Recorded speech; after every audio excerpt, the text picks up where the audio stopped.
প্রয়োজনীয় প্রস্তুতি থাকা সত্ত্বেও সর্বভারতীয় ডাক্তারির প্রবেশিকা পরীক্ষা নিট ইউজির পুনর্নির্ধারিত পরীক্ষায় বসতে পারলেন না বেঙ্গালুরুর 3 পরীক্ষার্থী। পরীক্ষা কেন্দ্রে প্রবেশ করতে না পেরে এই 3 মহিলা পরীক্ষার্থীকে পরীক্ষা কেন্দ্রের বাইরে অঝরে কাঁদতে দেখা যায়। তাদের অভিযোগ, পরীক্ষা কেন্দ্রে তাদের প্রবেশ করতে দেওয়া হয়নি। 21শে জুন নিটের পরীক্ষা ছিল দুপুর 2টায়। 1:30টার মধ্যে প্রত্যেক ছাত্রছাত্রীকে হলে উপস্থিত থাকতে নির্দেশ দেওয়া হয়েছিল, কিন্তু এই 3 পরীক্ষার্থীর পরীক্ষা কেন্দ্রে পৌঁছতে 3 মিনিট দেরি হয়েছিল, অর্থাৎ 1:30-এর বদলে 1:33-এ তারা পরীক্ষা কেন্দ্রে পৌঁছান। কিন্তু সেখানে গিয়ে তারা দেখেন ততক্ষণে পরীক্ষা কেন্দ্রের গেট বন্ধ হয়ে গেছে। হাউ হাউ করে কাঁদতে থাকেন তারা জানান রাস্তায় ট্রাফিকের জন্য তাদের দেরি হয়েছে। এক মহিলা পরীক্ষার্থীর বাবা অভিযোগ করেন, কংগ্রেসের মিছিল ছিল, পরীক্ষা কেন্দ্রে পৌঁছতে দেরি হয়।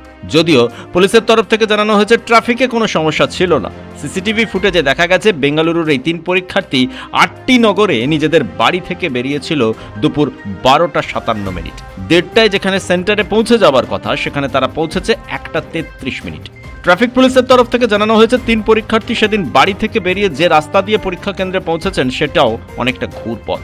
শর্টকাট কোনো রাস্তা তারা খুঁজে পাননি। 3 পরীক্ষার্থীর বাড়ি থেকে বেরোতেই দেরি হয়েছে বলে জানিয়েছে বেঙ্গালুরু প্রশাসন। তাদের বক্তব্য, এই 3 পরীক্ষার্থীর আরও কিছুটা সময় হাতে নিয়ে বাড়ি থেকে বেরোনো উচিত ছিল। ব্যুরো রিপোর্ট, কুবের কলম ডিজিটাল।